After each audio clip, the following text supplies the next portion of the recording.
Di Universitas Linceng, Qinli menjemput adik iparnya yang bernama Chu Zitan. Chu Zitan yang tidak suka kepada Qinli berkata, "Kenapa orang bisu sepertimu yang menjemputku?" Karena tidak ditanggapi, Chu Zitan berteriak, "Qinli, bisa tidak kau tidak mempermalukan diri sendiri?" Sambil berjalan ke arah mobil, Chu Zitan melempar tasnya ke Qinli, dan berkata, "Benar-benar menyusahkan keluarga." Sambil menunjuk ke arah Qinli, Chu Zitan berkata lagi, "Cepat jalan, jangan membiarkan teman kelasku melihat kita." Di perjalanan pulang, Chu Zitan berkata, "Lain kali jangan menjemputku lagi. Aku tidak mau mempermalukan diriku sendiri." Qinli yang menyetir gemetar karena marah oleh ucapan adik iparnya tersebut. Sesampainya di kediaman keluarga Chu, terdapat tamu yang lagi berbincang dengan ibu mertua. Yang ternyata adalah teman semasa kecil istri Qinli yang bernama Liu Minghao, yang selesai belajar di luar negeri. Liu Minghao bertanya kepada ibu mertua Qinli, "Bibi, di mana Qingyin?" Tidak lain adalah istri Qinli. Ibu mertua Qinli menjawab, "Dia masih di perusahaan, belum pulang." Lalu Liu Minghao bertanya di mana Qinli ke mertuanya, "Kenapa orang bisu seperti Qinli bisa mendapatkan wanita cantik seperti Qingyin?" Ibu mertua Qinli menjawab, "Dia baru saja pulang menjemput Chu Zitan," lalu menambahkan, "Aku akan menyuruh Qingyin untuk menceraikan Qinli." Sambil berjalan, mertua Qinli berteriak, "Qinli, cepat ke bawah temui tamu." Chu Zitan yang berada di depan kamar Qinli berkata, "Qinli, apa kamu tidak dengar? Ibu memanggilmu." Karena tidak sabar, Chu Zitan ingin masuk ke kamar Qinli untuk menyeretnya keluar. Qinli yang tidak memakai pakaian sambil berlatih tidak tahu kalau adik iparnya melihat dia tidak pakai baju, terkejut, lalu lari sambil berteriak, "Dasar mesum! Kenapa tidak pakai baju?" Qinli yang asik berlatih pelan-pelan membuka matanya sambil mengingat kenapa dia bisu karena ilmu yang diajarkan oleh orang tua asing itu mengharuskan Qinli untuk tidak berbicara selama 10 tahun dan Qinli sudah di kediaman Chu selama 1 tahun. Sambil menangis karena bahagia, akhirnya Qinli selesai menjalani pelatihan tidak berbicara 10 tahun dan kini dia boleh berbicara lagi. Ibu mertua Qinli marah karena tidak direspon, terus berteriak kepada Qinli, lalu Qinli bergegas ke bawah untuk bertemu dengan Liu Minghao. Dengan sombongnya Liu Minghao berkata, "Kau Qinli kan? Aku Liu Minghao." Liu Minghao menjabat tangan Qinli dengan mencibir, "Aku dengar kau bisu dan dinafkahi oleh istrimu, dasar anak cacat." Qinli hanya diam tidak menjawab. Liu Minghao menambahkan, "Kau masuk keluarga Chu untuk harta keluarga kan? Kau tidak pantas mendapatkannya. Aku bisa memberimu uang dan kau bisa keluar dari keluarga Chu." Qinli tidak menjawab, hanya meremas tangan Liu Minghao. Lalu Qinli berkata untuk pertama kalinya, "Ada apa denganmu?" Adik ipar dan ibu mertua Qinli terkejut mendengarnya. Liu Minghao marah karena merasa dibodohi oleh Qinli berkata, "Kau bisa berbicara tapi kau berpura-pura bisu, apa kau tidak malu menipu Qingyin?" Qinli tidak menjawab, hanya meremas tangannya lagi. Mertua Qinli marah karena tindakannya lalu berteriak, "Qinli, cepat hentikan." Chu Zitan kaget mendapatkan telepon kalau Qingyin mau ditangkap oleh polisi. Qinli yang terkejut bertanya kepada Zitan, "Ada apa dengan kakakmu?" Dia menjawab, "Terjadi masalah pada perusahaan kakak dalam masalah." Qinli lalu ingin bergegas menuju ke perusahaan Qingyin. Ibu mertua Qinli berteriak kepadanya, "Qinli, cepat kembali ke kamar, jangan mempermalukanku." Tetapi Qinli tidak memperdulikannya. Liu Minghao yang kesakitan sambil memegang tangannya bertanya kepada ibu mertua Qinli, "Bibi, ada apa dengan Qingyin?" Dia menjawab, ada masalah dengan perusahaan King Yin dan polisi ingin membawa King Yin. Liu Minghao berkata lagi, tidak perlu khawatir, saya punya beberapa koneksi, King Yin bisa diselamatkan, ayo kita ke sana untuk melihat situasi. Ibu mertua Qin Li hanya menjawab, iya. Di perusahaan Tianying istri Qin Li ada wanita yang marah-marah dan mengancam memasukkan istri Qin Li ke penjara, atau mengganti rugi 1 juta yuan karena merusak wajahnya. King Yin hanya diam tidak menjawab. Ibu King Yin tidak terima karena dituntut terlalu tinggi. Lalu Liu Minghao dengan akuhnya berkata kepada wanita itu, Ibu, banyak orang yang memakai kosmetik ini tapi hanya kau yang memiliki masalah. Lalu dia menambahkan dengan sedikit mengancam, saya kebetulan kenal dengan jenderal kepolisian. Lalu wanita itu menjawab, jenderal polisi. Aku beritahu padamu namaku Liu Wan dan Liu Zheng adalah sepupuku, dia adalah gubernur Yangcheng. Liu Minghao dan ibu mertua Qin Li kaget beserta King Yin. Liu Minghao takut dengan latar belakang wanita itu lalu menjawab, itu tidak ada urusannya denganku, lagi pula Bu Liu Wan adalah pelanggan. Pada saat ini Qin Li berjalan mendekat dan berkata, Bu Liu Wan, bisa minta waktunya 10 menit. Lalu menambahkan, kalau saya bisa menyembuhkan jerawat Anda selama 10 menit, hentikan masalah ini, bagaimana?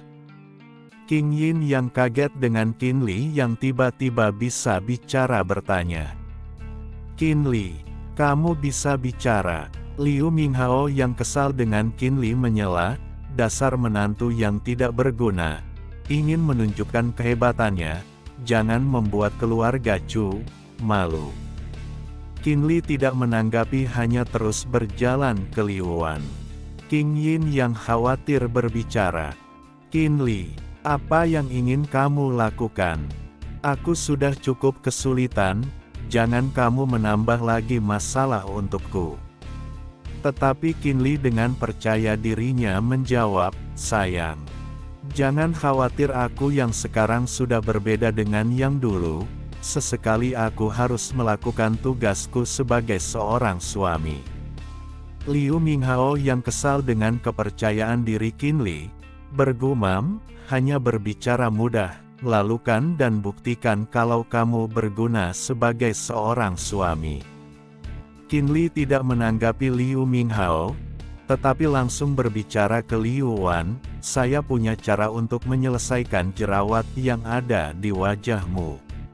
Orang di sekitar membicarakan Qin Li dan mencemooh kalau dia menantu cacat yang tidak bisa berbicara.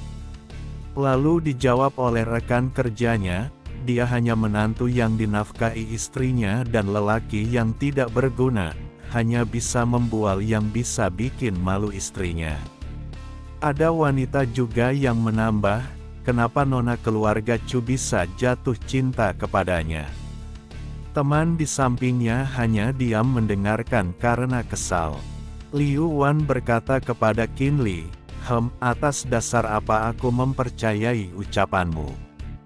Qin Li menjawab, jika aku tidak bisa menyembuhkan jerawatmu, aku bersedia bertanggung jawab dan menanggung semuanya. Kamu juga bisa melakukan apa saja padaku. Dengan wajah serius dan sedikit mengintimidasi, Liu Wan berkata, oke. Kamu harus bisa menyembuhkanku, kalau tidak, jangan salahkan aku kalau kejam. Dengan panik King Yin berkata, Qin Li, apa yang kamu lakukan? Kamu baru saja bisa berbicara dan kamu mau menimbulkan masalah. Qin Li dengan percaya diri menjawab, percayalah padaku. Itu jerawat karena panas dalam. Lalu dia melanjutkan, kalau kamu tidak sibuk bantu aku menyiapkan bahan obat tradisional China. King Yin yang ragu dan tidak percaya bertanya, bisakah? Qin Li dengan wajah tidak berdosa menjawab dengan tidak meyakinkan, seharusnya bisa. King Yin lalu pergi untuk menyiapkan bahan obat. Liu Minghao berbicara dengan kesal. Qin Li, kau hanya menambah masalah untuk Qin Yin, aku tidak akan mengampunimu. Dengan santai Qin Li menjawab, kalau kau berani, kenapa tidak kau sembuhkan? Dengan marah Liu Minghao menjawab, kau. Beberapa saat kemudian Qin Yin membawa bahan obat untuk diberikan kepada Qin Li dan berkata, kalau terjadi masalah lagi keluarga Chu tidak bertanggung jawab. Qin Li tidak menjawab, hanya bergumam dalam hati, aku sudah tahu kalau terjadi masalah keluarga Chu pasti tidak akan ikut bertanggung jawab, karena aku yang sekarang bukan lagi seperti dulu. Qin Li mulai meracik bahan obat untuk dijadikan satu. Oke, selesai. Dengan percaya diri Qin Li memberikan obat yang seperti K0T0R4N4 Engine 9 ke Liu Wan dan berkata, Nona coba oleskan obat ini ke wajahmu. Liu Wan melihat obatnya dengan jijik dan ditertawakan oleh orang sekitarnya. Dengan terpaksa dia mengoleskan obat itu ke wajahnya sambil menutup hidungnya dan berkata, bocah sebaiknya kau tidak membodohiku. Kalau tidak, aku akan membunuhmu. Dengan wajah tidak bersalah Qin Li menamparkan obatnya ke wajah Liu Wan dengan berkata, tenang saja pasti obat ini ada efeknya. Sambil kesal dan malu Liu Wan berlari ke toilet, untuk mencuci muka untuk menghilangkan obat yang menjijikan itu. Orang-orang yang berada di situ pada ketawa.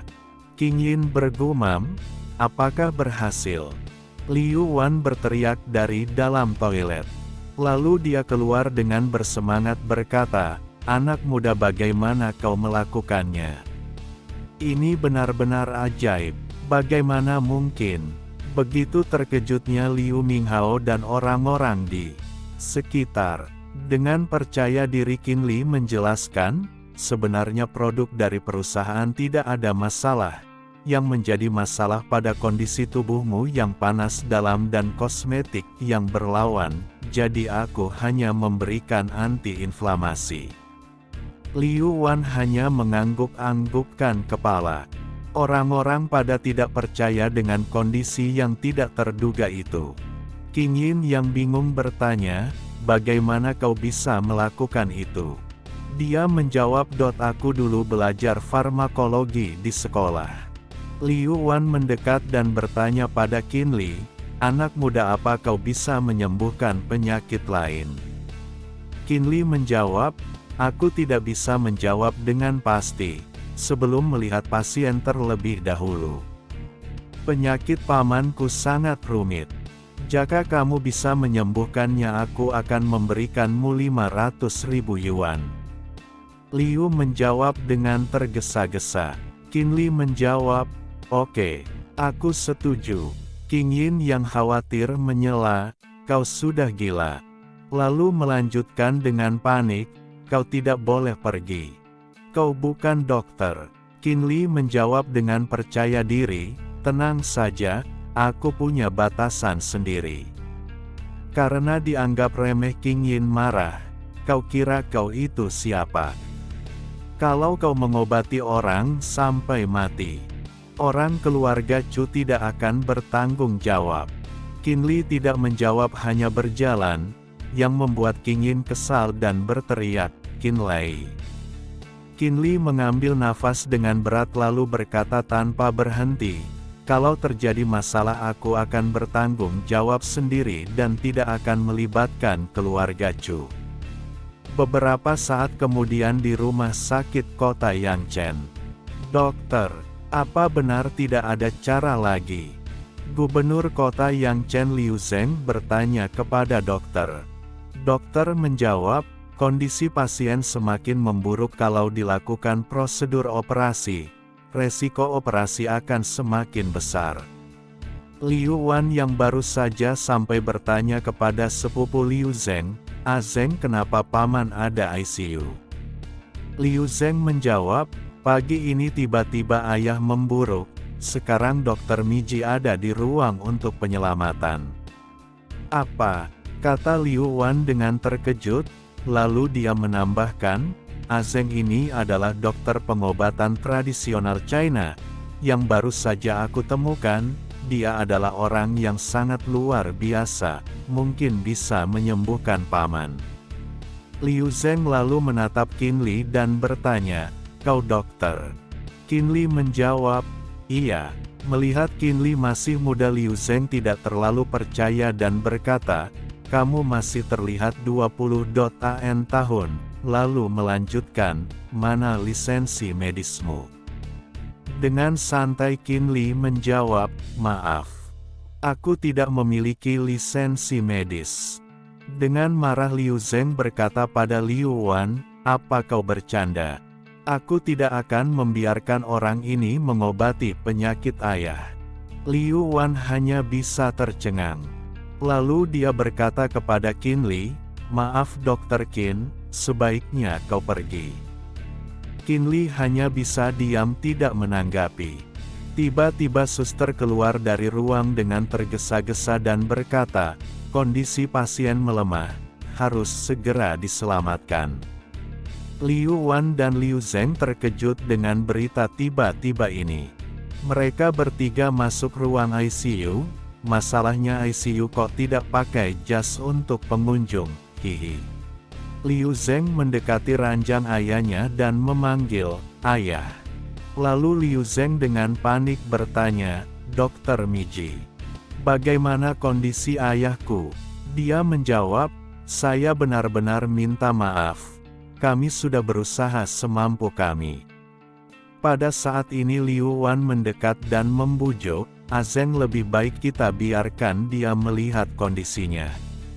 Siapa tahu dia bisa menyembuhkan paman. Dia menjawab dengan marah, jangan membuat masalah lagi, Dokter Miji.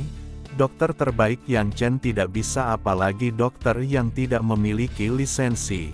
Apa yang akan dia perbuat? Pada saat ini Qin Li mendekat dan berkata, orang tua ini masih bisa diselamatkan kan, jika kamu menunda lagi dia tidak akan tertolong. Dengan emosi dia menjawab, pergi. Qin Li hanya menjawab dengan percaya diri, Bapak Wali Kota Liu, apakah kau mau taruhan denganku? Dia menjawab dengan emosi yang masih meledak-ledak, taruhan. Apa yang bisa kau berikan padaku? Qin Li dengan santainya mengatakan, jika aku bisa menyelamatkan orang tua ini, kau bisa meminta maaf padaku. Jika aku tidak bisa menyelamatkannya, kau boleh menganggapku penipu dan memenjarakanku. Bagaimana? Liu Zeng yang tidak terima membentak lagi, kau ini siapa? Pergi dari sini. Liu Wan yang panik karena merasa bersalah kepada Qin Li berkata, cukup. Tuan Qin, lebih baik kamu tinggalkan tempat ini. Qin Li hanya bisa diam karena tak tahu harus menjawab apa, lalu berjalan pergi dengan berkata, baiklah. Aku akan pergi, tapi, aku bisa jamin, kalian akan menyesal. Sampainya di luar ruangan, ternyata ada King Yin yang menunggu di luar dan berkata, apakah kamu sudah puas? Lalu menambahkan, ayo kita pulang, jangan membuat malu di sini. Saat Qin Li dan King Yin hendak berjalan keluar, terdengar suara alat kesehatan dari dalam ruangan, bip. Bip, di dalam ruangan ICU, Liu Zeng yang panik bertanya pada dokter, ada apa dengan ayahku? Kenapa dia kejang-kejang? Dokter Miji hanya menjawab, ini. Lalu dia bicara kepada suster untuk membawa alat pemicu jantung. Alat untuk kontrol kondisi pasien tercantum angka 0. Dokter Miji yang bingung dengan kondisi pasien hanya berkata, aku juga bingung harus berbuat apa. Liu Zeng yang bingung berkata, apa? Barusan baik-baik saja, kenapa tiba-tiba? Suster hanya diam dan Dokter Miji menjawab, saya turut berduka cita. Liu Zeng yang panik dengan keadaan ayahnya menangis dengan berkata, ayah, saya anak tidak berbakti.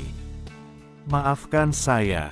Tiba-tiba Kinli memasuki ruang ICU lagi. Dengan berlari mendekati pasien, Kinli berteriak tanpa menjelaskan apapun, hanya berkata, "Minggir. Pasien masih bisa diselamatkan."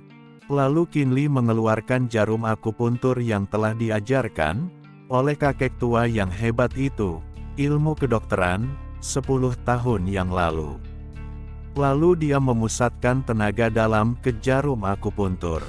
Liu Zeng yang masih menangis karena pasrah hanya bisa bergumam, "Apakah aku salah lihat?"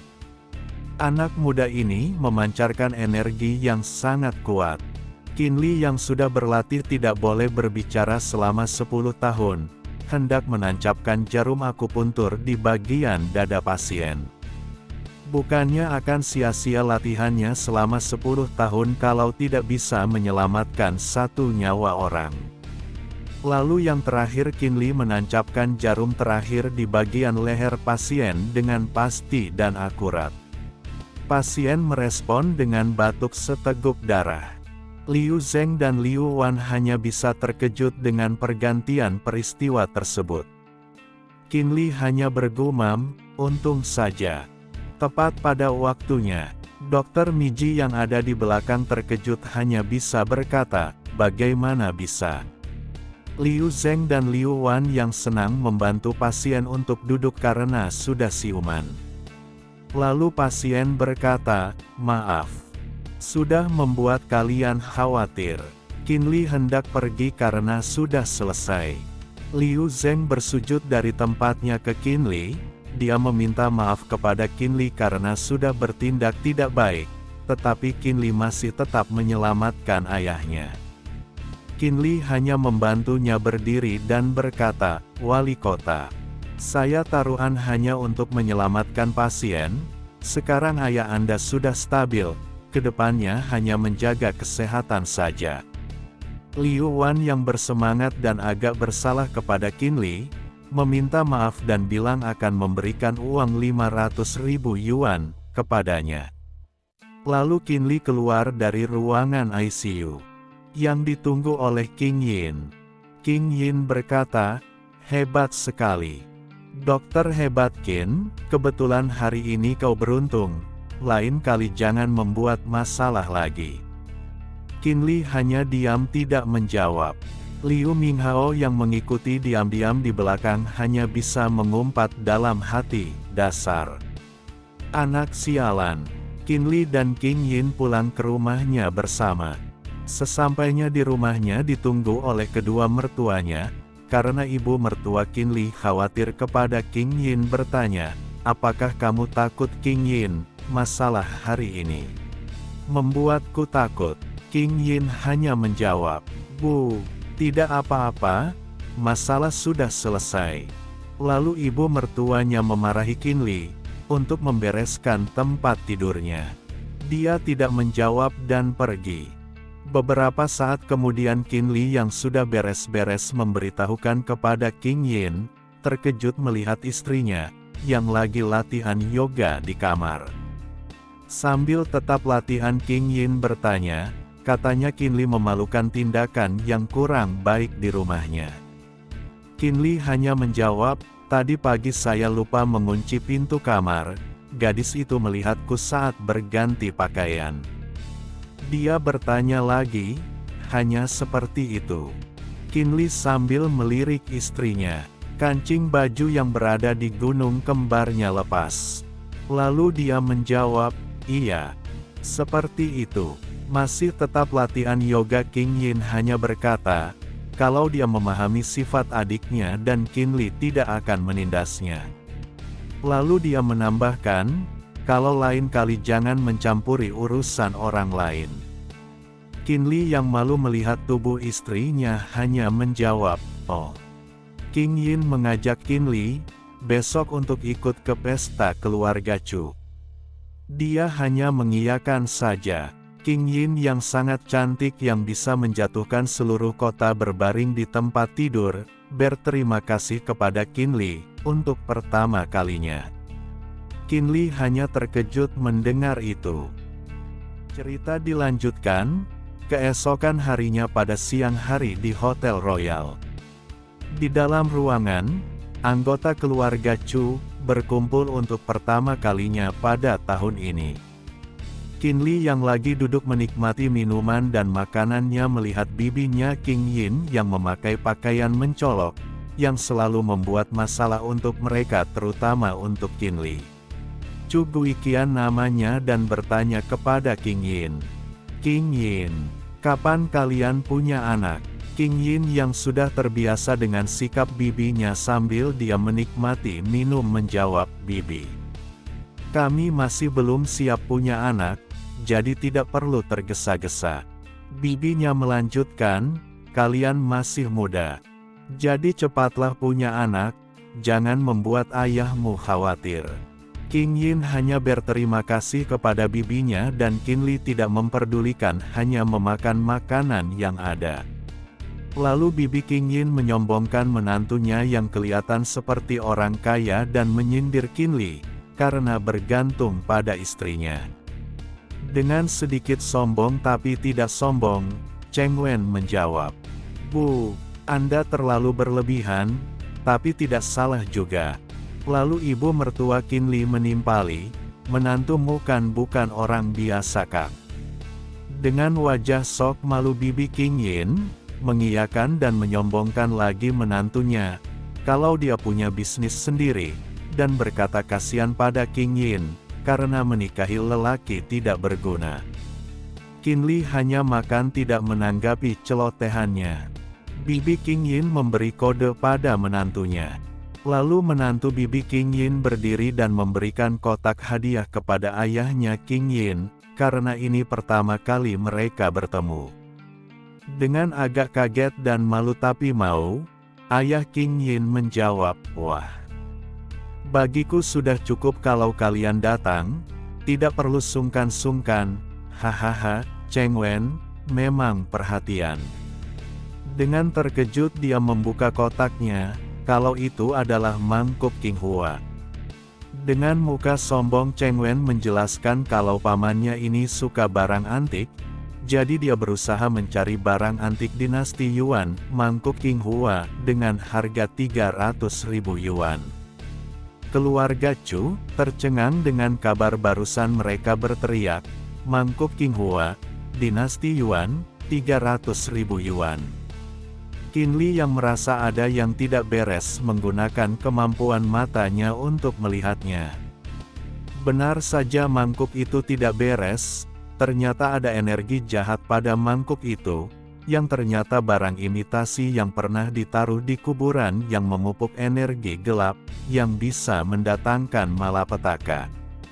Qin Li tidak menjelaskan kepada kedua mertuanya karena mereka masih senang dengan hadiah itu. Dia terus memastikan, kalau memang terdapat energi jahat pada mangkuk tersebut.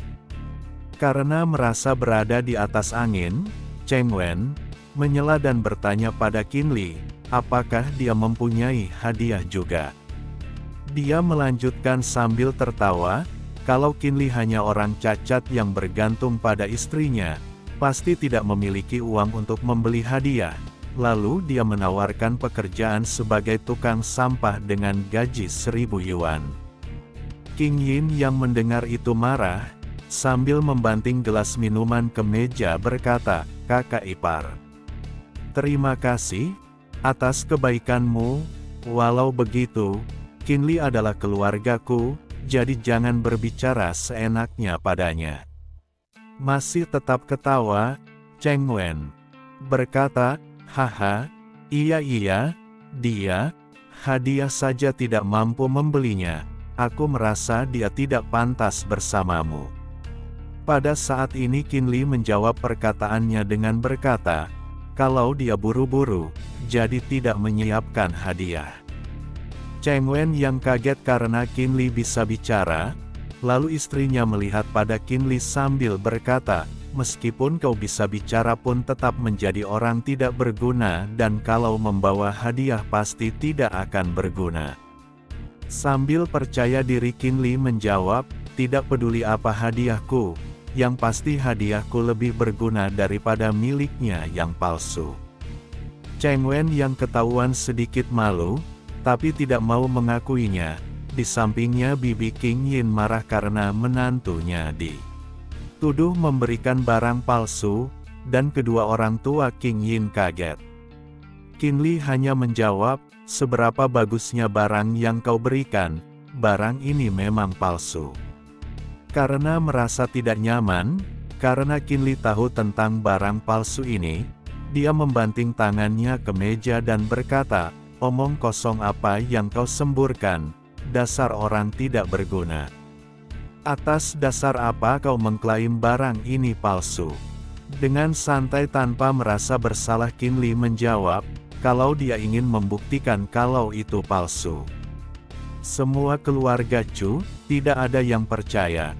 Membuat ayah mertua Qin Li marah, termasuk King Yin tidak percaya. Qin Li bersikeras menentang mereka kalau barang itu palsu dan juga bukan barang palsu biasa.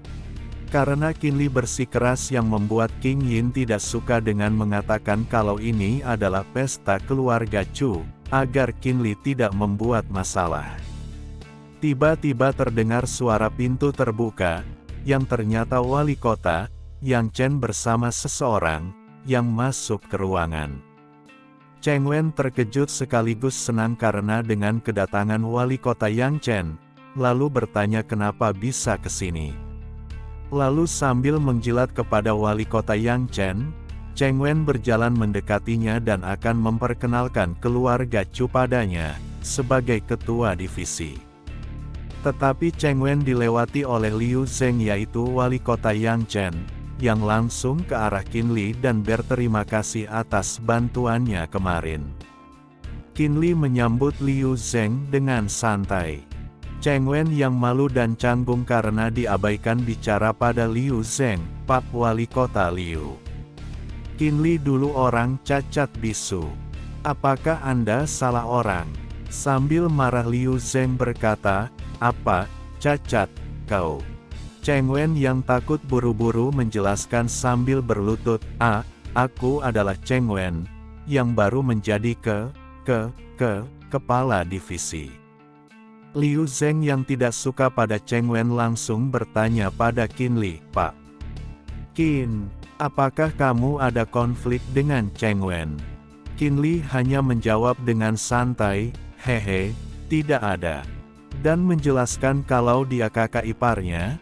Dia dan Qin Li hanya berdiskusi tentang barang antik ini, palsu atau tidak. Melihat barang antik dengan serius Liu Zeng, bertanya pada orang yang bersamanya yaitu kakek Wu, ahlinya mengecek barang antik. Dengan merendahkan kakek Wu, melihat barang antik itu, lalu dia memegang dan mengatakan, barang ini kalau dilihat dari warnanya, terlihat asli. Cheng Wen yang ada di belakang merasa lega dan berkata, "Itu sudah pasti, aku sudah mengeluarkan banyak uang untuk barang itu. Aku kira saudara Qin Li, keliru, hehehe." Qin Li bertanya pada kakek Wu, "Apakah Anda merasa barang ini asli?" Karena dipertanyakan penilaiannya kakek Wu agak kesal dan berkata, "Oh, apakah kamu meragukan penilaianku? Dana kenapa kau merasa ini barang palsu?" Tanpa takut Qin Li bertanya balik, "Bukankah seperti itu?" Sambil ketawa kakek Wu berkata pada Qin Li sambil menepuk pundaknya, "Akhirnya, aku tahu kenapa Pak Wali Kota Liu selalu memujimu." Lalu dia melanjutkan, "Benar mangkuk ini barang palsu. Mangkuk King Hua ini memang terlihat asli. Kalau dilihat dari dekat, ada bekas lama pada lapisan kaca. Meskipun teknik penggambaran pola dekoratifnya canggih, tapi kurang akan pesona romansa. Pada dasarnya, ini adalah barang palsu imitasi. Dan juga, barang palsu ini disimpan di dalam kuburan bersama mayat dalam jangka waktu tertentu." Lalu dengan serius kakek Wu melanjutkan, "Dan barang ini akan menimbulkan kemalangan." Ayah dan ibu King Yin panik menyuruh cuci tangan, dan Cheng Wen dimarahi karena memberikan barang palsu. Tapi Cheng Wen tidak mau mengakuinya. Kakek Wu yang merasa punya teman yang bisa menilai barang antik langsung merangkul Qin Li dan mengajaknya untuk bertemu dan membahas barang antik. Liu Zeng berkata kepada kakek Wu, sudah, Tuan. Qin adalah orang pentingku, dan aku ingin bertemu dengannya dan berbicara dengannya, membahas sesuatu. Lalu Qin Li pamitan kepada kedua mertuanya, kalau dia keluar sebentar dengan wali kota. Bibi Qing Yin merasa tidak enak berkata, wah, Hanying. Menantumu dekat dengan wali kota Liu, lebih baik daripada menantuku. Dengan sombongnya dia menjawab, hahaha, aku tidak bersedia menceritakannya. Aku takut ada kesalahpahaman di antara keluarga. Tapi tidak aku sangka Pak Wali Kota Liu malah datang.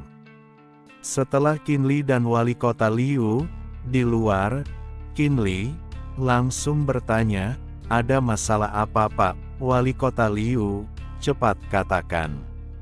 Wali Kota Liu menjelaskan, kalau ayahnya yang kemarin sudah disembuhkan sakit-sakitan setelah dibawa ke rumahnya.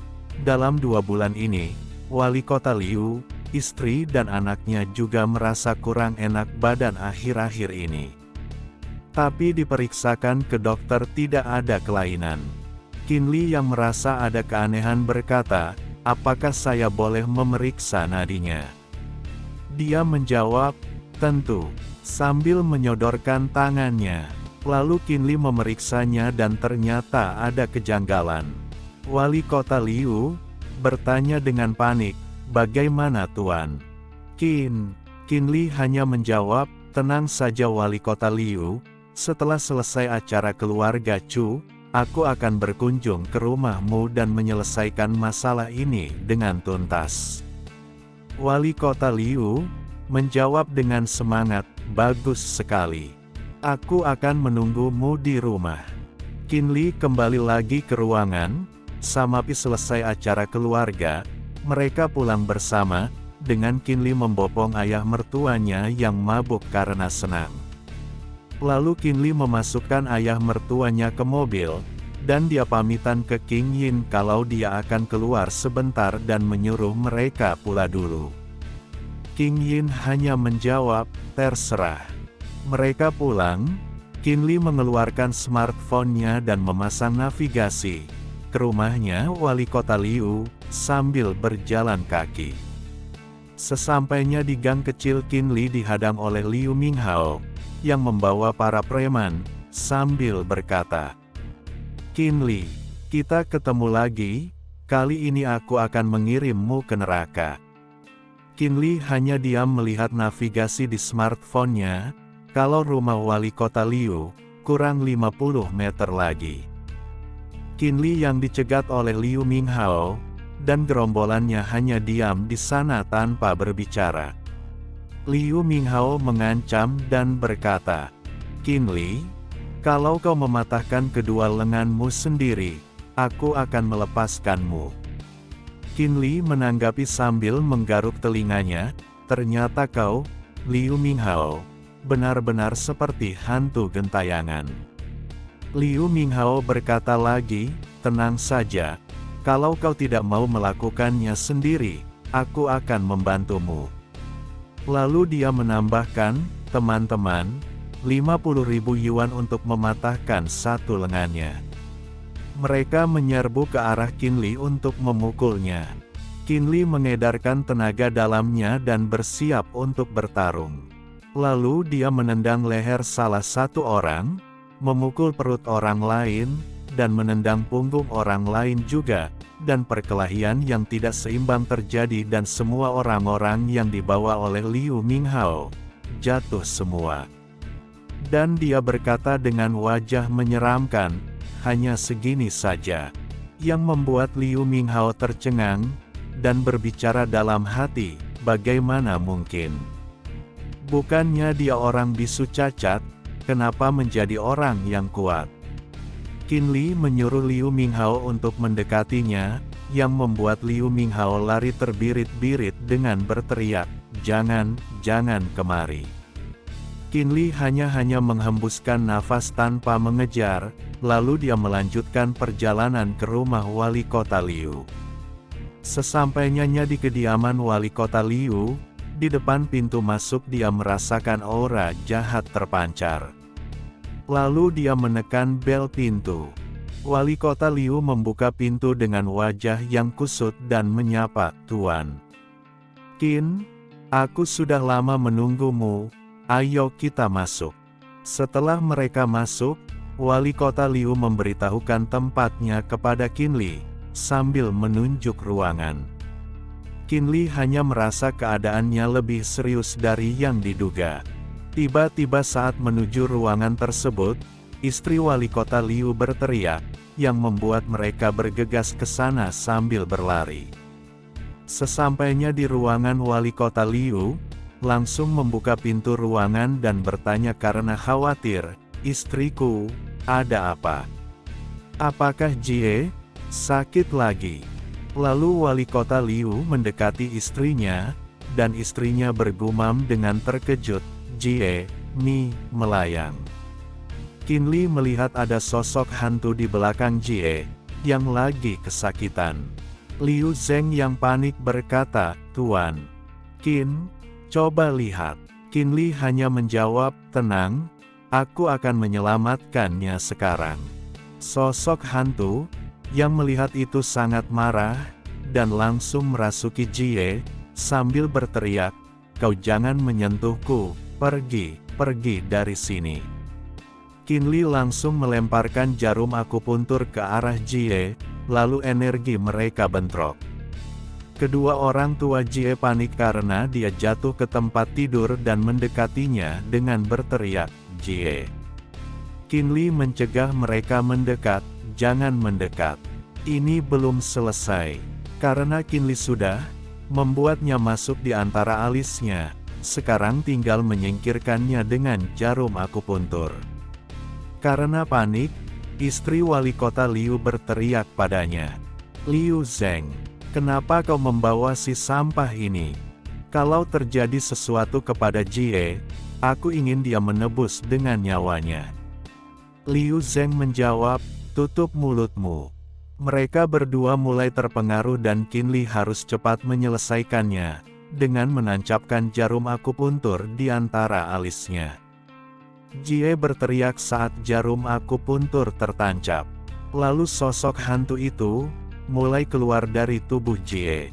Qinli langsung melemparkan jarum akupuntur lagi ke sosok hantu itu, sampai menghilang. Beberapa saat kemudian Jie sadar di samping ibunya yang masih khawatir. Qinli hanya menyarankan untuk mereka tenang, karena Jie sudah tidak apa-apa lagi, dan akan mencari sumber dari energi jahat, yang ada di rumah wali kota. Sambil mencari dia bertanya kepada wali kota Liu, apakah ada konflik atau ada orang yang tidak senang di sekitar rumahnya. Wali kota Liu menjawab kalau akhir-akhir ini terjadi konflik di depan rumahnya. Lalu Qinli bergegas ke depan rumahnya sambil berlari, yang membuat wali kota Liu panik. "Katamu, ternyata ada di salah satu patung yang ada di depan rumah wali kota Liu." Qinli memberitahukan kalau batu ini yang menjadi akar masalahnya. Wali kota Liu bertanya sambil bingung, "Batu ini?" Qinli menjelaskan, "Batu ini melekat energi jahat yang sangat kuat, kalian sering berhubungan dengan batu ini. Lama-kelamaan kalian akan mulai terinfeksi dan terpengaruh. Energi jahat ini akan membuat kalian mudah tersinggung dan menjadi lemah. Dengan hancurnya batu ini masalah terselesaikan." Istri wali kota Liu berterima kasih pada Qinli dan meminta maaf atas sikapnya yang tadi. Qinli hanya menjawab, "Tidak apa-apa. Selama anak dan keluarga Anda baik-baik saja." Wali kota Liu sangat berterima kasih kepada Qinli dan menyuruh supirnya mengantar Qinli sampai tujuan, sambil menyarankan Qinli untuk membuka toko obat tradisional China. Qinli memikirkan saran dari wali kota Liu, karena terdengar bagus.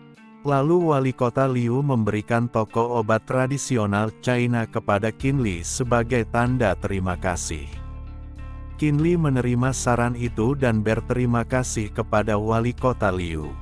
Di perjalanan pulang dia memikirkan, kalau membuka toko obat tradisional China bisa membantu banyak orang, tidak sia-sia ilmu yang dipelajarinya, dan kalau orang tahunya sudah ditemukan mereka pasti akan bangga padanya. Saat di perjalanan pulang Qin Li terkejut melihat seseorang, dan dia menyuruh supir untuk berhenti. Karena rem mendadak, Qin Li malah kejedok. Dengan wajah tidak bersalah, supir bertanya, apakah sudah sampai? Qin Li tidak menjawab, hanya melihat istrinya, Chu Qingyin, ada di tepi jalan sendirian dengan memakai gaun cantik. Dengan wajah dan tubuhnya yang cantik dia bisa menggulingkan kota. Qin Li bersembunyi dan berpikir, kenapa dia ada di sini larut malam. Lalu supir juga melihat dan berkata, "Yo, anak muda, penglihatanmu memang bagus, kelihatannya dia adalah nona muda kaya." Lalu ada seorang wanita cantik dengan rambut pendek dengan pakaian minim yang memperlihatkan belahan gunungnya berjalan mendekati Qingyin, dan menyapanya, sudah nunggu lama iya. Yin Yin. Lalu Qin Li berpikir kalau Qingyin bertemu sahabatnya, tapi setelah itu mereka saling berciuman saat baru saja bertemu di tepi jalan, yang membuat Qin Li dan sopir itu terkejut. Qingyin dan wanita itu pergi masuk ke bar. Qin Li hanya terdiam dan berpikir dalam hati, apa yang sedang terjadi? Aku diselingkuhi oleh seorang wanita. Qingyin yang tidak sadar kalau diawasi oleh Qin Li, terus berjalan masuk ke dalam bar bersama dengan temannya. "Saudaraku, penglihatanmu lumayan unik," kata Pak Sopir. "Ini bukan seperti yang kau pikirkan," jawab Qin Li yang tidak semangat dengan peristiwa tidak terduga. Tanpa sadar Qin Li melihat wanita yang bersama Qingyin memberikan kode pada seseorang. Lalu wanita itu berkata pada bartender, "Sobat, tolong berikan minuman terbaik untukku." Lalu berkata pada Qingyin, "Sayang, aku sangat merindukanmu. Aku kira kau sudah melupakanku." Setelah mereka duduk Qingyin menjawab, "Akhir-akhir ini aku sangat sibuk, dan juga aku sering mendapatkan masalah di tempat kerja." Lalu wanita itu berkata, "Pekerjaan tidak akan pernah selesai, sayang. Malam ini, kau jangan memikirkan apapun yang tidak menyenangkan. Ayo kita bersenang-senang." Lalu mereka bersulang lur. "Oke, malam ini tidak mabuk, tidak pulang." Ces. Sambil menjentikkan gelasnya. "Kau memang yang paling mengerti diriku, apabila waktu itu aku tidak menghindari perjodohan, mungkin aku juga tidak akan. Aku juga tidak akan mempunyai tekanan besar seperti sekarang." Gumam Qingyin yang sudah mulai mabuk. "Kau telah melalui ini dengan susah payah, sayang. Ayo habiskan minumanmu," kata wanita itu dengan semangat. Qingyin terus meminum minumannya dan wanita itu melihatnya dengan mencurigakan. Singkat cerita, Qingyin yang sudah mabuk dan tidak sadarkan diri, dibopong oleh wanita itu. Dia tidak membawa Qingyin keluar, malah dibawa menaiki tangga ke lantai atas. Sesampainya di depan pintu ruangan, ada seorang pria yang sudah menunggu membukakan pintu, yang ternyata Liu Minghao. Liu Minghao membaringkan Qingyin di tempat tidur yang ada di ruangan, lalu dia mengunci pintu ruangan. Melihat Qingyin yang cantik bak bidadari dengan gunung kembar yang besar dan pinggul ramping yang bisa menggulingkan kota, Liu Minghao dengan wajah nafsunya berkata, "Jangan menyalahkanku, siapa suruh? Kau tidak mau menceraikan orang cacat itu, jadi aku tidak mempunyai cara lain." Dia juga sudah menyiapkan kamera untuk merekam. Lalu tiba-tiba ada suara berisik dari luar. Cek, siapa? Kata Liu Minghao, dengan wajah kesal. Aku di sini mengantar pengaman, kata seseorang di balik pintu. Para gadis mengambil uang, dan melakukan pekerjaan dengan sangat baik, kata Liu Minghao sambil berdiri menuju pintu untuk mengambilnya. Surprise, kata Qin Li yang tiba-tiba berada di balik pintu. Qin Li, kenapa malah kau yang muncul di sini? Kata Liu Minghao dengan panik. Qin Li, ini bukan seperti yang kau pikirkan, aku melihat Qin Yin mabuk, jadi aku, tambahnya dengan cemas. Qin Li menatap Qin Yin, yang masih berbaring di tempat tidur tidak menjawab ucapan Liu Minghao. Bam!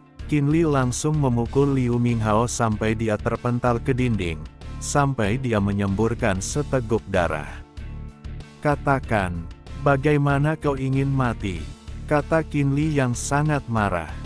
Tolong ampuni aku, aku akan pergi, dan tidak akan mengganggumu lagi.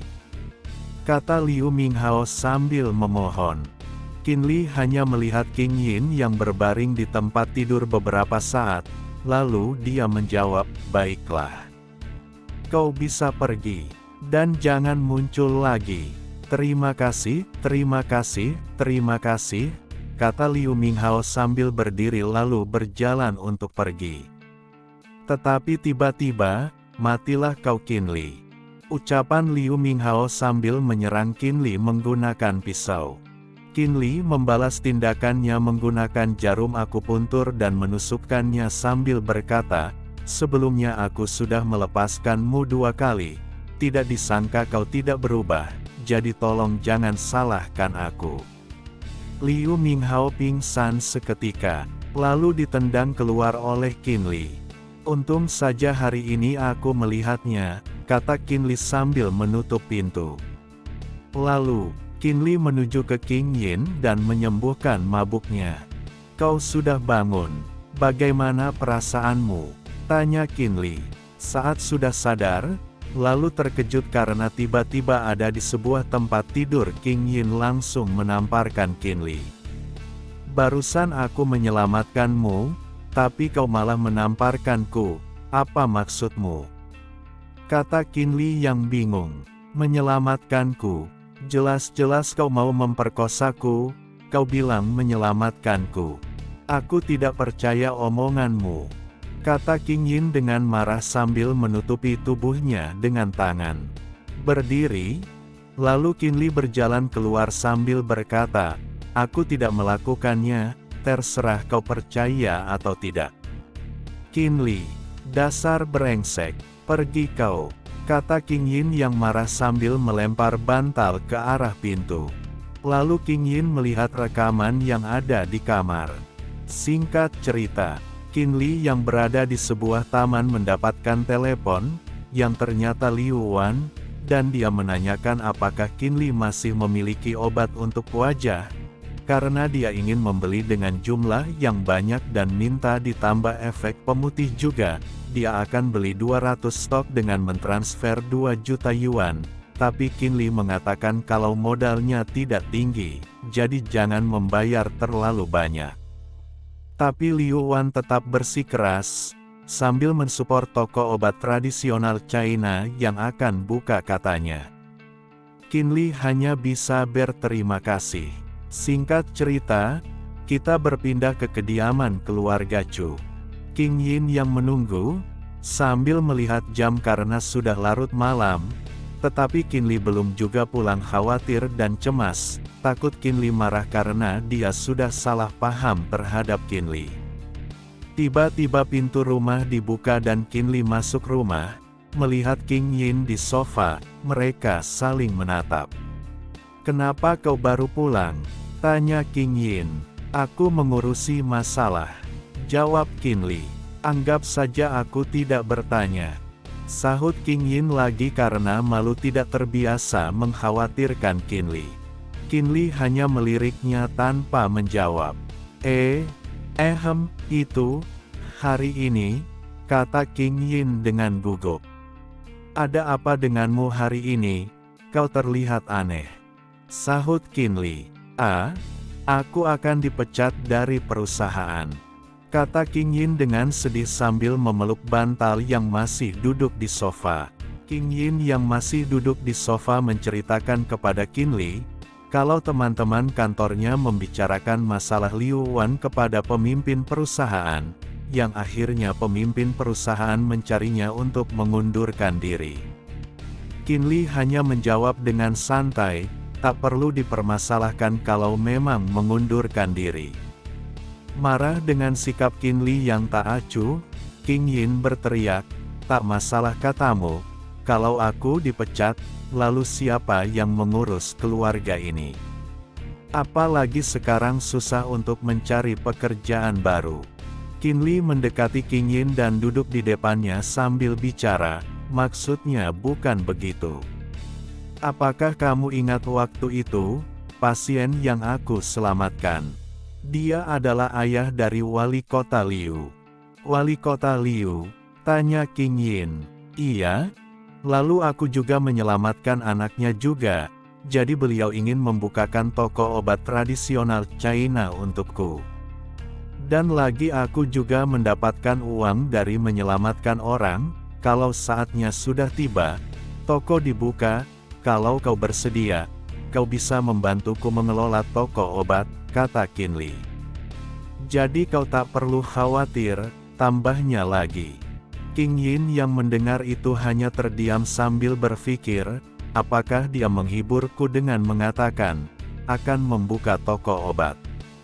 Lalu Qinli pergi naik untuk pergi ke kamarnya sambil berkata, dalam beberapa hari ini, toko obatnya akan dibuka, dan kau bisa memikirkannya dulu. Qing Yin yang masih tidak percaya hanya berpikir dalam hati, terima kasih Qinli, sudah menghiburku, dan sebenarnya aku hanya ingin meminta maaf padamu karena salah paham. Keesokan harinya, di pagi hari ada yang mengetuk pintu, dengan berteriak. Qinli yang masih mengantuk berjalan untuk membukakan pintu. Ada seorang perempuan cantik yaitu sahabatnya Qing Yin yang bernama Tan Zijin. Sambil menaikkan kacamata dia berkata, Qinli, kenapa kamu bengong? Cepat persilahkan aku masuk. Lalu dia menambahkan, tak tahu kenapa Qing Yin kok bisa menikah denganmu. Benar-benar memalukan, kau bercita-cita mendapatkan orang yang tak layak kau dapatkan. Orang ini memang bacot seperti biasa, dan juga dulu semasa kuliah dia selalu menggangguku. Lalu Tan Zijin berteriak dan memanggil Qing Yin untuk mengajaknya jalan-jalan. Singkat cerita, mereka pergi bersama, ke gedung tempat lelang diselenggarakan, lalu masuk dengan undangan yang dibawa oleh Tan Zijin. Selanjutnya, mereka sudah di dalam gedung dan Tan Zijin menjelaskan, kalau di sini yang paling seru adalah judi batu giok. Mereka bertiga berjalan masuk, banyak orang yang lalu lalang. Hei, kan sudah datang ke sini, seharusnya kau belikan batu giok untuk Qing Yin. Kata Tan Zijin, kalau Qing Yin suka, pasti aku belikan. Jawab Qinli. Lelang sudah dimulai dan orang-orang pada menawar batu giok. Tiba-tiba Qinli melihat batu yang berbeda, di area sisa material. Karena penasaran, Qinli mendekatinya dan ternyata memang batu itu beresonansi dengan kekuatannya. Qing Yin dan Zijin terus mengobrol sambil melihat lelang yang masih berlangsung. Lalu Qing Yin baru sadar kalau Qinli tidak ada di dekat mereka. Di tempat Qinli yang penasaran dengan batu itu bertanya, bagaimana cara membeli batu ini? Lalu dijawab oleh seorang wanita yang menjaganya, batu ini biasanya dibeli dengan harga 100 yuan. Dengan santainya Qinli membeli 2 potong batu dan meminta dipotong juga. Lalu Qing Yin dan Zijin ke tempat Qinli. Zijin yang tidak suka dengan Qinli, mengatakan pada Qing Yin, kalau Qinli adalah seorang pembohong dan pecundang. King Yin hanya diam tidak menanggapi. Lalu Zijin memarahi Qin Li kalau dia membeli batu sisa material tidak berguna. Sebelum Zijin selesai berkata, wanita yang memotong batu untuk Qin Li berteriak, "Terjua! Full hijau!" Lalu orang-orang pada berbondong-bondong untuk melihat batu itu, dan berkata kalau itu batu yang terbaik dari yang terbaik. Orang-orang pada berebut untuk membeli batu yang tersisa, yang ada di tempat sisa. Dan mereka juga ingin membeli batu punya Qin Li dengan harga 300.000 yuan sampai 800.000 yuan. 5 juta yuan, teriak seseorang, dan menambahkan kalau batu itu senilai 5 juta yuan. Orang itu adalah Tuan Tan, yaitu ayah Tan Zijin. Dia ingin membeli batu milik Qin Li. "Aku membeli batu ini untuk King Yin, kalau Anda ingin membelinya, tanyakan dia," kata Qin Li sambil menyodorkan batu itu ke arah King Yin. King Yin terkejut sesaat, lalu dia berkata, "Giok bagus harus diberikan kepada orang mengerti. Paman Tan, suatu kehormatan bagiku kalau Anda menyukainya," tambah King Yin. "Hahaha, King Yin, kamu memang pintar berbicara. Nanti aku akan meminta bendahara menuliskan cek untukmu," kata Tuan Tan. Lalu dia melanjutkan, "Anak muda, bisakah kamu mengecek juga batu yang baru aku beli dari lelang? Ini hanya batu giok biasa, tidak ada yang spesial," jawab Qin Li sambil melihat sepintas. Karena khawatir, King Yin memberitahukan kepada Qin Li kalau batu yang sudah dilelang itu dipilih dengan teliti, dan yang menilai adalah Tuan Tan. Orang-orang juga tidak suka dengan penilaian Qin Li pada berdiskusi di belakang. Tetapi Tuan Tan dengan santainya berkata, "Hahaha, kita bisa tahu, bagus tidaknya giok dalam batu ini kalau sudah dipotong." Zijin berkata sambil mencibir, "Keberuntunganmu bagus dengan mendapatkan giok full hijau, jadi jangan terlalu sombong dengan memberikan pernyataan yang tidak bertanggung jawab, untuk batu yang disukai ayahku." Batu yang dinilai oleh Tuan Tan ternyata cacat tidak bernilai. Tan Zijin terkejut dengan hasil itu, tidak percaya, karena ayahnya tidak pernah salah kalau menilai batu giok. Tetapi Tuan Tan santai tidak terlalu berpikir, dia langsung mengajak Qin Li untuk ke asosiasi penilaian yang diketuai oleh Tuan Tan. Qin Li mau menolak, tapi Tuan Tan menyuruhnya untuk memikirkan terlebih dahulu. Dan dia pergi dengan tertawa terbahak-bahak. Zijin yang penasaran bertanya kenapa ayahnya kenapa salah menebak. Namun hanya dijawab dengan ketawa sambil menyuruhnya nebak. Singkat cerita, acara lelang sudah selesai, Qin Li dan King Yin pulang bersama. Di perjalanan King Yin yang penasaran bertanya, "Sejak kapan kau bisa judi batu?" Qin Li memberikan cek yang diberikan oleh Tuan Tan ke King Yin sambil menjawab, "Aku mempelajarinya dari buku, tidak sulit. Kalau kau ingin belajar aku bisa mengajarimu." King Yin yang merasa ditupi marah kepada Qin Li. "Qin Li, apakah dari dulu kau membohongiku?" "Apa?" kata Qin Li yang terkejut dengan pertanyaan itu. King Yin pun terus bertanya, "Kenapa kau berpura-pura menjadi bisu dan menjadi orang cacat?" Qin Li hanya diam tidak bisa menjawab pertanyaan itu. Kembali ke masa lalu, Qin Li yang ditanyai oleh King Yin, tiba-tiba mengingat saat 10 tahun yang lalu, saat bertemu orang tua yang mengajarinya ilmu, orang tua itu mengatakan kalau Qin Li belajar ilmu yang ada di buku ini, dia akan menjadi orang yang luar biasa 10 tahun ke depan, tetapi Qin Li diharuskan untuk tidak berbicara selama 10 tahun. Lalu tiba-tiba orang tua itu menghilang begitu saja, tidak mengatakan apapun lagi. Kembali ke masa kini, Qin Li yang menyetir berkata pada King Yin, kalau dia tidak pernah membohonginya.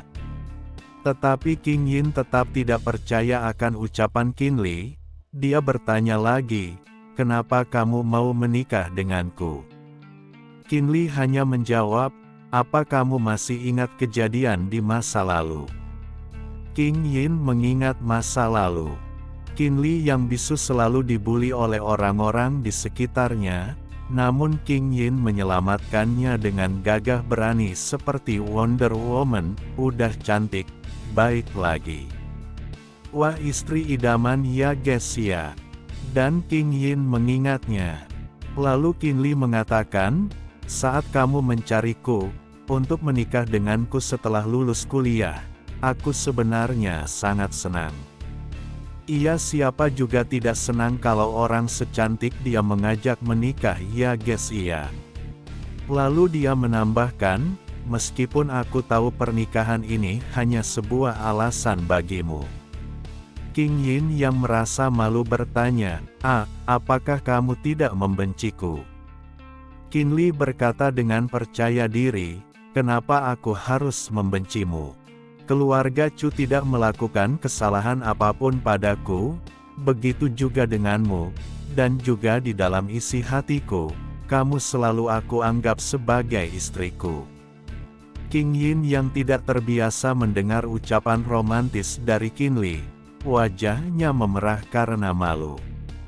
Yang membuat mereka terdiam.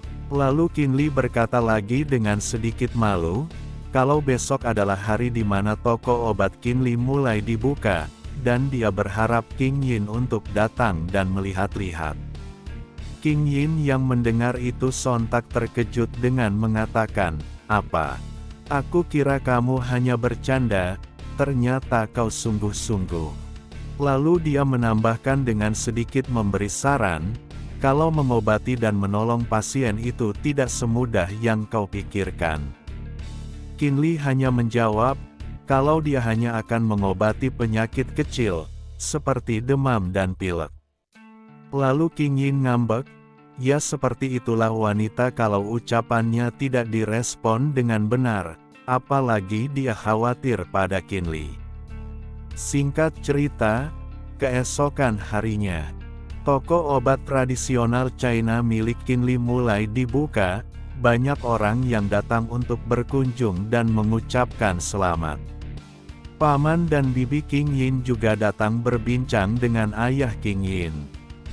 Lalu Cheng Wen yang ikut datang untuk melihat-lihat mengatakan pada Qinli, "Apa kamu tidak sayang nyawa dengan membuka toko obat tradisional China?"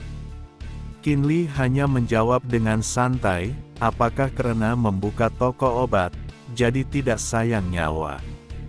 Cheng Wen yang tidak suka pada Qinli karena dipermalukan saat pertemuan pertama mengancam, kalau ini adalah wilayahnya, dan orang-orang yang memeriksa di sini adalah orang-orangnya. Pada saat ini Liu Zheng dan Liu Wan datang berkunjung dan mengucapkan selamat. Yang membuat paman dan bibi King Yin terkejut beserta Cheng Wen. Qinli yang melihat mereka lalu menyambut kedatangan mereka. Tiba-tiba ada keributan di luar toko obat Qinli, yang membuat mereka yang ada di dalam bingung. Ternyata ada bapak-bapak yang menggendong anaknya yang kesakitan. Lalu Qinli bergegas ke depan untuk melihatnya. Kedua mertua Qinli yang melihat kondisi anak itu, khawatir kalau Qinli tidak bisa mengobatinya, menyarankan untuk membawa anak itu ke rumah sakit. Bibi King Yin dan Cheng Wen bahagia dengan kemalangan Qinli. Orang tua anak itu memohon pada Qinli untuk menyelamatkannya. Qinli menyuruh mereka masuk. Di dalam, Qinli mulai memeriksa nadi anak itu, dan ternyata ada masalah di bagian lambung, karena racun. Qinli berkata, "Anak ini terkena racun. Kau kasih anak ini makan apa?" Dengan merasa bersalah orang tua anak itu menjelaskan, kalau anaknya biasa diasuh oleh tetangganya, dan tidak pernah ada masalah. Mendengar itu ibu mertua Qinli marah, karena merasa dia tidak bertanggung jawab atas anaknya. Dengan menangis terseduh-seduh, Hiks. Orang tua itu menjelaskan kalau istrinya sudah meninggal dan dia sibuk bekerja untuk biaya sekolah anaknya. Kinley masih memeriksa pasien dengan teliti dan melihat kalau wajahnya menghitam dan auranya mulai melemah. Tiba-tiba di dalam kelompok orang-orang yang hadir, ada seseorang yang memfitnah Kinley. Yang membuat mereka mulai meragukan Kinley, dan mereka mulai ricuh, meminta untuk menutup toko obat tradisional China milik MC kita. Bibi King Yin dan Cheng Wen yang mendengar itu tertawa dalam hati. King Yin juga mulai khawatir. Orang tua pasien yang mendengarnya marah kepada Kinley, karena merasa dibodohi, dan akan membawa pasien ke rumah sakit. Kinley menjelaskan, kalau pasien sudah kritis harus segera diobati. Tiba-tiba pasien batuk darah, uhuk. Kinley yang melihat itu mulai bertindak, meminta semua orang untuk menjauh. Kinley langsung mengeluarkan jarum akupuntur dan memusatkan energinya, yang akan ditancapkan pada 8 titik meridian yang berhubungan erat dengan kelangsungan hidup manusia. Lalu Kinley menancapkan jarum akupuntur dengan cepat dan tepat di titik akupuntur. Pasien pun merespon dengan memuntahkan semua makanan. Orang tua pasien yang melihat itu terkejut dan menangis bahagia sambil memeluknya. Kinley yang sudah selesai melakukan pengobatan mulai merapikan alatnya. Orang tua pasien berterima kasih kepada Kinley sambil menangis. Orang-orang yang berada di tempat kejadian mulai mempercayai Kinley dan memujinya. Orang yang memfitnah Kinley, pergi dari toko obat Kinley, menuju Liu Minghao yang kesal karena rencananya gatot, alias gagal total. Biarkan dia senang terlebih dahulu, kata orang itu. Singkat cerita, di malam harinya, Kinley yang sudah lelah akan menutup toko obatnya. Melihat ada yang aneh di belakang toko obatnya. Tiba-tiba ada wanita yang berlumuran darah dengan membawa senjata, keluar dari balik pohon yang berada di belakang toko obat Kinley. Kinley yang melihat itu sontak bertanya, "Apakah kamu mau berobat?" Tidak menjawab, wanita itu malah akan menyerang Kinley. Panik dong, MC kita guys, tiba-tiba diserang. Tapi tiba-tiba wanita itu pingsan di tengah serangannya. MC kita hanya terdiam di sana tanpa bisa berkata. Lalu Kinley membawa wanita itu masuk untuk diobati. Tidak diapa-apakan ya guys ya, jangan mikir yang aneh-aneh. Berpindah di kediaman keluarga Chu, terdengar suara telepon, kring. King Yin yang khawatir bertanya, "Kapan pulang?" Kinley menjawab, "Kalau tidak bisa pulang dikarenakan lembur dan tidur di sana." King Yin yang mendengar itu cemberut, dan memarahi Kinley untuk tidak usah pulang sekalian.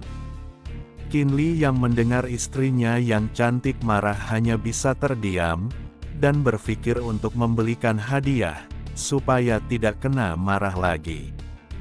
Tut, telepon ditutup sepihak. Kinley mulai menyiapkan peralatan dan mulai mengobati wanita itu, dan melepaskan barang yang ada di tubuh wanita itu. Tidak disangka itu adalah kalung identitas para militer intelijen, yang membuat Kinley terkejut dan tercengang. Intelijen militer memiliki spesialis yang berbeda-beda, ada intelijen yang berspesialisasi dalam mencuri data, ada yang memiliki spesialisasi dalam menyingkap teknologi senjata, ada yang mengiring opini publik, jadi netizen, seperti orang-orangnya Capres, yang akan nyalon bentar lagi ya guys ya, hehehe, canda. Dan untuk kalian M119 berbeda, Kalian adalah yang paling spesial dari golongan intelijen militer. Grup M119 menjalani misi yang sudah ditetapkan yang beranggotakan 4 orang. Saat mereka mulai bertindak, atasan memberitahukan dengan berkata, M119, mulai, sekarang, dibubarkan. Terkejut dong mereka. Jangan, katanya, malah bangun. Ternyata itu hanya mimpi guys. Sambil ngos-ngosan, hosh, hosh, hosh. Wanita itu yang baru bangun berpikir, aku masih hidup. MC kita yang ada di samping bertanya, kau sudah bangun? Terkejut dong wanita itu dan bertanya balik, apakah kau menyelamatkanku? Kinli pun yang masih meracik obat menjelaskan, kalau kau datang terlambat 2 menit saja, Tuhan pun tak akan bisa menyelamatkanmu. Sambil menghela nafas, wanita itu ingin berdiri dengan tubuh yang gemetaran. Lalu wanita itu berjalan dengan susah payah dengan tubuh yang masih gemetar karena rasa sakit. Kau mau kemana? Tanya Kinli yang sudah selesai meracik obat. Aku tidak punya rumah, dan aku sendiri tidak tahu mau kemana, jawab wanita itu yang masih berjalan keluar. Kinli diam sejenak. Lalu dia berjalan ke arah jendela dan berkata, aku tidak punya asisten, kau boleh tinggal di sini untuk bekerja. Seketika terkejut wanita itu. Serak, Kinli membuka tirai jendela dengan sangat anggunnya. Bolehkah? Tanya wanita itu. Boleh. Gajimu 5.000 yuan setiap bulan, bagaimana? Jawab Kinli. Wanita itu berkata dengan sungguh-sungguh, nyawaku sekarang milikmu, dan kalau kau butuh bantuanku, aku akan melakukannya meskipun nyawa taruhannya. Kau tinggal di sini dulu, untuk menyembuhkan luka-lukamu, kata Kinli. Tiba-tiba ada yang berteriak dari luar. Kinli, cepat buka pintu. Terkejut dong mereka berdua. Kinli pun membuka pintunya, ceklek.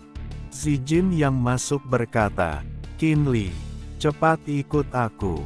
Karena Kinli tidak terlihat, Zijin mencarinya. Kinli, Kinli, Kinli. MC kita yang berada di balik pintu tercedok menjawab, di sini.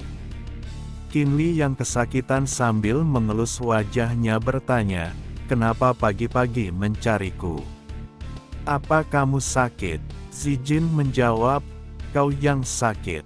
Aku hanya mengundangmu, untuk berpartisipasi dalam kompetisi batu giok.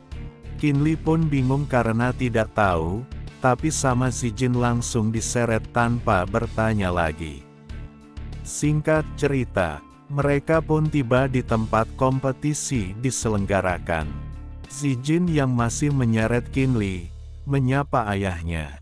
Tuan Tan yang bersama orang-orangnya menyambut Kinli dengan antusias. Kinli hanya menggaruk kepala karena canggung. Sambil ketawa Tuan Tan berkata, hahaha. Kompetisi judi batu giok kali ini, aku akan merepotkan Junior Qin. Kinli yang bingung kalau ikut kompetisi, hanya bisa menggaruk pipinya yang tidak gatal. Lalu Tuan Tan menjelaskan kepada Kinli tentang aturan judi batu giok. Kalau ada 2 bagian, judi batu dan ukiran batu, untuk yang judi batu hasilnya langsung dilelang, pemenangnya, giok yang harganya paling tinggi. Lalu Tuan Tan memperkenalkan tim yang bersama Kinli, ada yang paling tinggi di tengah, berkacamata, dan yang memakai topi. Perkenalan singkat aja toh itu hanya tokoh sampingan, hehehe. Ayahku sudah menghabiskan banyak uang untuk kompetisi ini. Kalau kau mendapatkan juara, bayarannya pasti banyak dong, kata Zijin. Tuan Tan menambahkan sambil tertawa, haha. Kalau Kinli memenangkan juara, dia akan mendapatkan 10% dari saham perhiasan miliknya. Dengan wajah menyeramkan, Zijin mengancam Kinli dengan berkata, "Aku ini sahabatnya King Yin. Kalau kau tidak mau melakukannya, aku tidak jamin apa yang akan aku katakan pada King Yin." Kinli dengan wajah tertekan hanya bisa patuh. Singkat cerita, Kinli dan timnya ke tempat alun-alun judi batu. Kinli mulai melihat-lihat batu, dan berkata kalau dia mau mencoba keberuntungan. Kaca mata memberikan kartu SVIP yang terbuat dari emas, tetapi berisi 1000 yuan kepada Kinli. Kinli pun terkejut dengan nominalnya. Bukannya ada 1 juta. Mereka bertiga menertawakan Kinli. Hehehe. Lalu berkata, "Anak muda, jangan terlalu serakah. Kapan kau melihat uang sebanyak itu? 1000 yuan itu sudah lumayan." Lalu mereka bertiga pergi mencari batu sendiri. Kinli hanya terdiam melihat kartu itu tanpa bisa berkata. Karena sudah mendapatkan mandat dari Tuan Tan, Kinli pun mulai mencari batu giok, meskipun di tempat batu kecil. Tiba-tiba ada yang bersinar, guys. Apaan tuh? Ternyata ada batu yang bersinar, yang membuat Kinli terkejut. Kinli yang terkejut berpikir dalam hati, bagaimana mungkin? Wanita yang menjaga tempat itu menyapa Kinli, "Halo Tuan. Apakah kamu mau beli batu ini?" Orang-orang yang satu tim dengan Kinli berjalan melewatinya dengan membawa batu giok yang besar sambil tertawa, "Hahaha. Pasti kali ini kita akan menang, batu giok ini pasti bernilai 5 juta yuan." Wanita yang menjaga tempat itu memanggil Kinli lagi dengan canggung, Tuan. Tuan." Kinli yang terkejut dari lamunannya berkata, mau. Lalu Kinli menyodorkan kartu dan berkata, "Gadaikan kartu ini. Setidaknya kartu ini emas murni, dan senilai 50.000 yuan." Wanita itu hanya menerimanya dengan canggung. Kinli masih menunggu batu gioknya dikemas. Lalu orang-orang yang satu tim dengan Kinli mendekatinya dan menanyainya sambil tertawa, "Beli batu giok seperti apa? Apa itu batu kerikil? Hahaha." Si kacamata menambahkan, "Bocah, cepat pulang dari sini. Dan menjadi penilai batu giok itu tidak mudah." Kinli hanya menjawab dengan percaya diri, "Siapa tahu batu yang aku pilih menjadi juara. Dan aku juga tidak tertarik jadi penilai batu giok." Pada saat ini tiba-tiba Tuan Tan datang menghampiri mereka, dan bertanya, apa mereka sudah selesai memilih batu giok. Si kacamata mendekati Tuan Tan sambil berbisik, kalau kali ini mereka pasti akan mendapatkan juara. Tuan Tan pun melihat batu giok yang mereka pilih, dan merasa batu yang mereka pilih berkualitas bagus. Tiba-tiba ada yang mendekati mereka, yaitu Direktur Qian. Dia musuhnya Tuan Tan. Dia mengejek Tuan Tan kenapa masih ikut kompetisi. Apakah Tuan Tan masih belum cukup rugi dengan batu gioknya direbut sebelumnya? Tuan Tan yang kesal pun menjawab, "Kau tak perlu peduli dengan urusanku." Direktur Qian hanya menanggapi dengan tertawa, "Hahaha." Lalu Direktur Qian melihat Kinli dan mengejek Tuan Tan, karena mempekerjakan orang baru untuk mengisi sementara. Direktur Qian pun pergi meninggalkan mereka dengan membawa batu giok yang besar-besar sambil tertawa, "Hahaha." Tetapi si kacamata menenangkan Tuan Tan, dan bilang akan memenangkan kompetisi. Singkat cerita, kompetisi batu giok pun dimulai dengan banyaknya orang yang hadir. Ada yang mengikuti kompetisi dan ada juga yang membeli batu giok. Wanita cantik bagai idol K-pop, sebagai pembawa acara menyatakan kalau kompetisi batu giok dimulai. Orang-orang yang hadir bersorak dengan antusias. Entah bersorak karena seru atau bersorak karena pembawa acaranya cantik, kita kan nggak tahu guys. Beralih ke grup Tuan Tan. Junior Kin, batu giokmu mana? Tanya Tuan Tan dengan canggung. Ini, jreng. Orang-orang yang satu tim dengan Qin Li pun tertawa dan mengejeknya, hahaha. Kau gila, kau mengeluarkan batu sampah, hahaha. Tuan Tan pun hanya bisa terdiam dan merasa dia sudah salah menilai orang.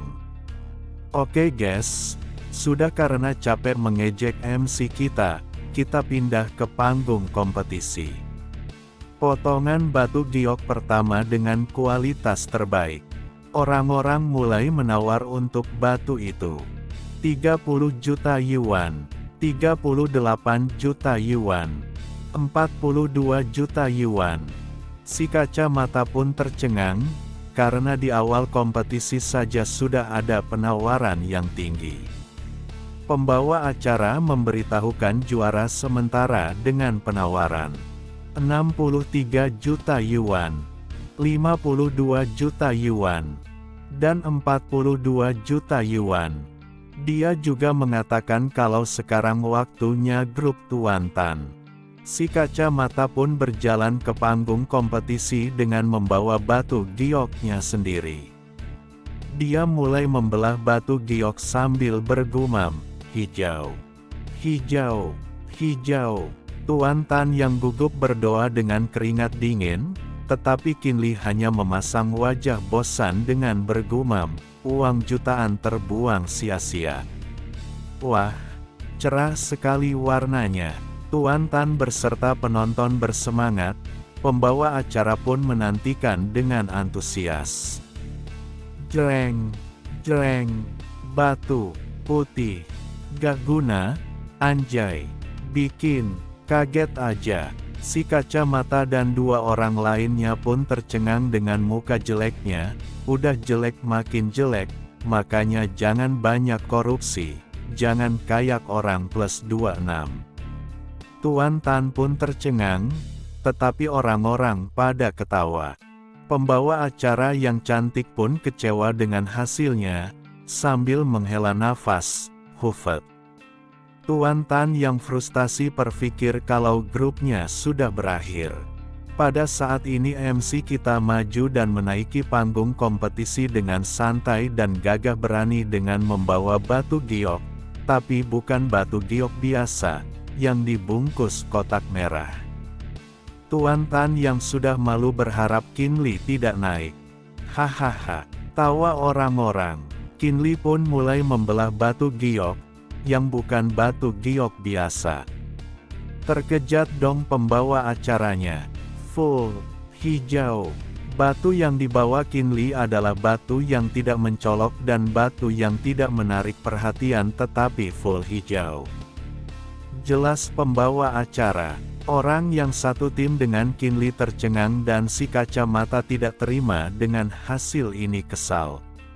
Meskipun tidak seberapa, tapi ini lebih baik.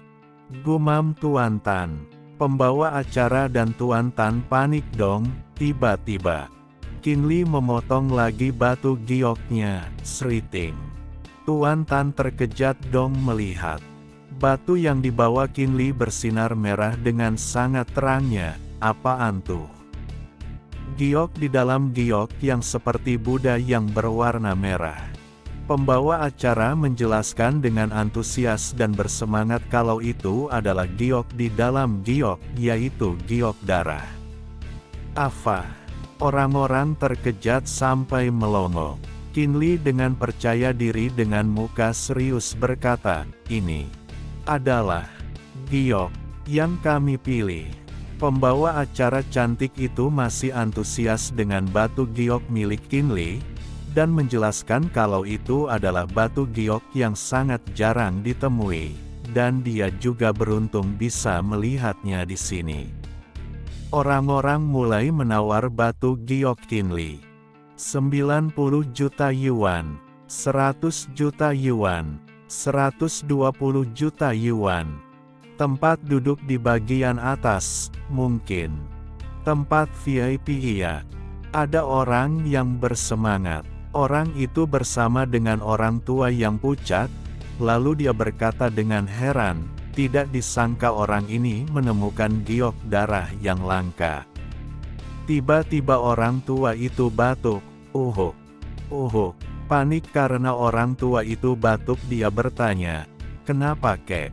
Kakek tak apa. Orang tua itu menjawab, tidak apa. Aku sudah tua, jadi santai.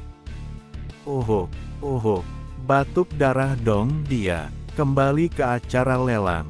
Lalu palu dipukul dengan sangat kerasnya. Bang. Bang. 2 miliar yuan. DL. Dan kelompok Tuan Tan pun memenangkan kompetisi batu giok dengan harga 2 miliar yuan. Penonton bersorak, "Wah." Singkat cerita, acara lelang pun selesai. Tuan Tan mendekati Qin Li, bersama dengan Xi Jin yang membawa trofi piala, dengan tersenyum. Lalu Tuan Tan membungkuk ke arah Qin Li, untuk mengucapkan terima kasih dan meminta maaf telah meragukannya. Qin Li membantu Tuan Tan berdiri dengan benar, sambil menjelaskan kalau dia tidak memasukkannya dalam hati. Dengan bersemangat Tuan Tan mengatakan, kalau dia akan memberikan uang lelang kompetisi kepada Qin Li sebagai tanda minta maaf. Qin Li hanya terkejut, tidak bisa berkata. Lalu Xi Jin mengatakan supaya Qin Li menerima pemberian ayahnya, dan tidak perlu sungkan, karena Qin Li adalah orang yang membantu mereka. Qin Li yang asik berbincang tiba-tiba didatangi orang banyak dengan wajah garang, sepertinya si bodyguard, dan menyapanya. Qin Li pun menoleh. Sambil tersenyum orang itu memberikan sebuah undangan yang diberikan oleh Tuan Jiang kepada Qin Li. Qin Li hanya mengambilnya dengan santai. Singkat cerita, sampailah Qin Li di kediaman keluarga Jiang yang banyak bodyguard di mana-mana. Qin Li pun masuk yang dipandu oleh pengawal.